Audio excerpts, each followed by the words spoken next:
आठवें नवरात्र को माँ महागौरी की पूजा की जाती है। श्वेते वृषे समारूढ़ा श्वेतांबर धरा शुचि महागौरी शुभम दद्यान महादेव प्रमोददा। माँ दुर्गा के 8वें स्वरूप का नाम महागौरी है। दुर्गा पूजा के 8वें दिन महागौरी की उपासना का विधान है। इनकी शक्ति अमोघ और सद्य फलदायिनी है। इनकी उपासना से भक्तों के सभी कलुष धुल जाते हैं, अतः हमें सदैव इनका ध्यान रखना चाहिए। दुर्गा सप्तशती का 13वां अध्याय आरंभ करते हैं। राजा सुरथ और वैश्य को देवी का वरदान।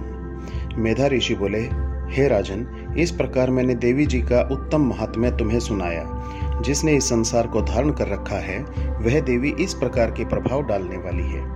वही देवी विद्या प्रदान करती है। उसी विष्णु की माया ने ही, हे राजन, तुमको, इस वैश्य को तथा और भी विवेकी जनों को मोहित कर रखा है। यह पहले भी मोहित थे और आगे भी मोहित होंगे। इसलिए हे महाराज, तुम उन्हीं परमेश्वरी की शरण में जाओ, क्योंकि वही देवी आराधना करने पर मनुष्यों को भोग, स्वर्ग एवं मोक्षादि प्रदान करती हैं। इस प्रकार ऋषि की बात सुन राजा सुरथ ने उत्तम व्रतधारी महाभाग मेधा ऋषि को प्रणाम किया तथा ममता और राज्य आदि के छिन जाने से दुखी होकर तत्काल ही वह राजा तप करने चला गया। वह वैश्य भी नदी के समीप जाकर भगवती के दर्शनार्थ देवी के सूक्त का जाप करने लगा।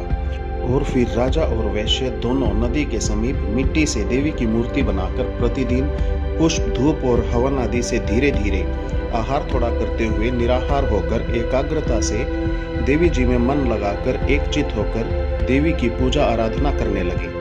उन दोनों ने बलि प्रदान के समय अपने अंगों के रक्त का अर्पण किया। इसी प्रकार संयम पूर्वक 3 वर्ष पर्यंत आराधना करते रहे। तब संसार को धारण करने वाली देवी ने प्रत्यक्ष होकर दर्शन दिए। तब राजा से चंडिका देवी जी बोली, हे राजन, कुलनंदन, तुम दोनों जिस वस्तु की प्राप्ति के लिए मेरी प्रार्थना कर रहे हो, वह मुझसे मांगो। मैं प्रसन्न हूँ, तुम्हें सब कुछ दूंगी। मार्कंडेय जी बोले, तब राजा ने दूसरे जन्म में अक्षय रहने वाला राज्य मांगा और इस जन्म में शत्रु सेना का बलपूर्वक नाश करके फिर अपने राज्य की प्राप्ति का वर मांगा। वैश्य का तो मन इस संसार से विरक्त हो चुका था, इसलिए उस बुद्धिमान ने उस ज्ञान का वर मांगा जिसके द्वारा संसार की अहंता ममतात्मक आसक्ति नष्ट हो जाए। देवी बोली, हे राजन, थोड़े दिन बाद तुम अपना राज्य पालोगे। कठिनता के बिना ही अपने शत्रुओं का नाश करोगे। वहीं पर तुम्हारा राज्य स्थिर हो जाएगा। फिर मृत्यु के पश्चात सूर्य देव के अंश द्वारा जन्म पाकर इस पृथ्वी पर आप सावर्णिक नाम के मनु होंगे।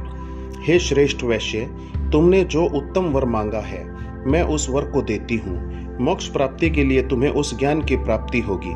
मार्कंडेय जी बोले, इस प्रकार देवी जी ने उन्हें मनोवांछित वर दिए। फिर उन दोनों की भक्ति पूर्वक की हुई स्तुति से प्रसन्न होकर देवी तत्काल ही अंतर्ध्यान हो गई। इसी के साथ दुर्गा सप्तशती के 13 अध्याय संपन्न होते हैं। अब हम देवी सूक्तम का पाठ करते हैं। देवी भगवती बोली, मैं रुद्र, वसु, आदित्य और विश्व देव रूप से सर्वत्र विचरती हूँ।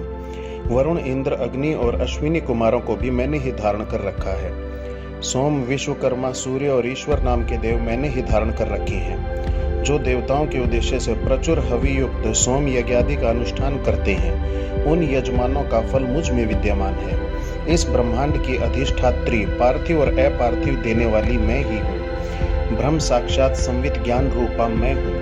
यह ज्ञान ही सब उपासनाओं का मूल है।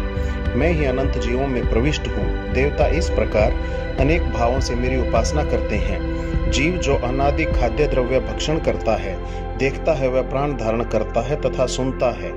यह सब क्रियाएं मेरे द्वारा ही सिद्ध होती हैं। जो मुझको इस दृष्टि से नहीं देख सकते, वे नाश को प्राप्त होते हैं। हे सौम्य, तुमसे जो तत्व कहे हैं उन्हें श्रद्धापूर्वक सुनो। मैं यह उपदेश स्वयं दे रही हूँ। देवता और मनुष्यों द्वारा यही सेवित है। मैं जिसे चाहती हूँ उसे उच्च पद प्रदान करती हूँ, ब्रह्म बनाती हूँ तथा ऋषि और सर्वज्ञान संपन्न सुमेधा बनाती हूँ।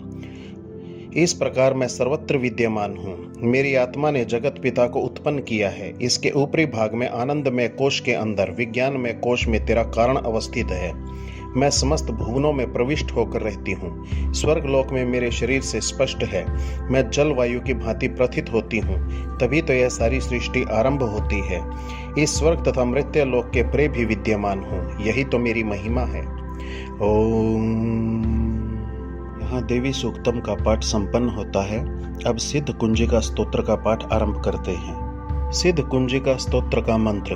ओम ऐं ह्रीं क्लीं चामुंडाय विचे ओम ग्लौम हूं क्लीं जूं से ज्वालाय ज्वालाय ज्वल ज्वल प्रज्वल प्रज्वल ऐं ह्रीं क्लीं चामुंडाय विचे ज्वल हम सम लं क्षम फट स्वाहा। कुंजिका स्तोत्र का पाठ। शिव स्वरूपिणी, मधु कैटप नाशिनी, महिषासुर घातिनी और शुंभ निशुंभ नामक दैत्यों को नष्ट करने वाली आपको नमस्कार है। हे महादेवी, आप मेरे जप को सिद्ध करें। आप ऐं रूप से जगत की उत्पत्ति, ह्रीं रूप से पालन, क्लीं रूप से संहार करने वाली, चामुंडा रूप से चंड नामक दैत्य का वध करने वाली, ये स्वरूप से भक्तों को अभीष्ट वर देने वाली, विच्चे रूप से अभय प्रदान करने वाली, हे जगदम्बा आपको नमस्कार है। धाम धीम धूम स्वरूप धूर्चटी अर्थात शंकर की पत्नी, वाम गीम वूम स्वरूप वाग अर्थात वाणी की अधीश्वरी सरस्वती, क्राम क्रीम क्रूम रूपिणी कालिका, शाम शीम शूम स्वरूपिणी शांति देवी मेरा कल्याण करें। हूम हूम स्वरूप वाली हुंकार रूपिणी देवी, जम जम जम रूपिणी जंभ नादिनी देवी तथा भ्राम भ्रीम भ्रूम स्वरूप वाली भैरवी भद्रा तथा भवानी आपको बार बार नमस्कार है। अम कम चम टम तम से कुरु कुरु स्वाहा तक पाठ करें। पाम पीम पूम स्वरूपिणी पार्वती, खाम खीम खूम रूपिणी खेचरी एवं मलाम मलीम मलूम विस्तीर्ण रूपिणी कुंजिका देवी को नमस्कार है तथा साम सीम सूम स्वरूप वाली दुर्गा सप्तशती के समस्त मंत्रों की सिद्धि हे देवी मुझे प्राप्त हो। इसी के साथ सिद्धि कुंजिका स्तोत्र संपन्न होता है। नवरात्रों में कन्या पूजन का महत्व एवं विधि। श्री दुर्गा के भक्त को देवी जी की अतिशय प्रसन्नता के लिए नवरात्रि में अष्टमी अथवा नवमी को कुमारी कन्याओं को अवश्य भोजन खिलाना चाहिए। इन कुमारियों की संख्या 9 हो तो अति उत्तम है। संभव न होने पर 2 कन्याओं को भी भोजन खिलाएं। किंतु भोजन करने वाली कन्याओं की आयु 2 वर्ष से कम तथा 10 वर्ष से ऊपर नहीं होनी चाहिए। क्रमशः इन सब कुमारियों के नमस्कार मंत्र ये हैं। कुमार्यै नमः, त्रिमूर्तये नमः, कल्याणै नमः, रोहिण्यै नमः, कालिकाय नमः, चंडिकाय नमः, शांभव्यै नमः, दुर्गाय नमः, सुभद्रे नमः। पूजन करने के बाद जब कुमारी देवी भोजन कर लें तो उनसे अपने सिर पर अक्षत छुटवाएं और उन्हें दक्षिणा दें। इस तरह करने पर महामाया भगवती अत्यंत प्रसन्न होकर सभी मनोरथ पूर्ण कर देती हैं और इसी के साथ 8वें नवरात्र की पूजा संपन्न होती है।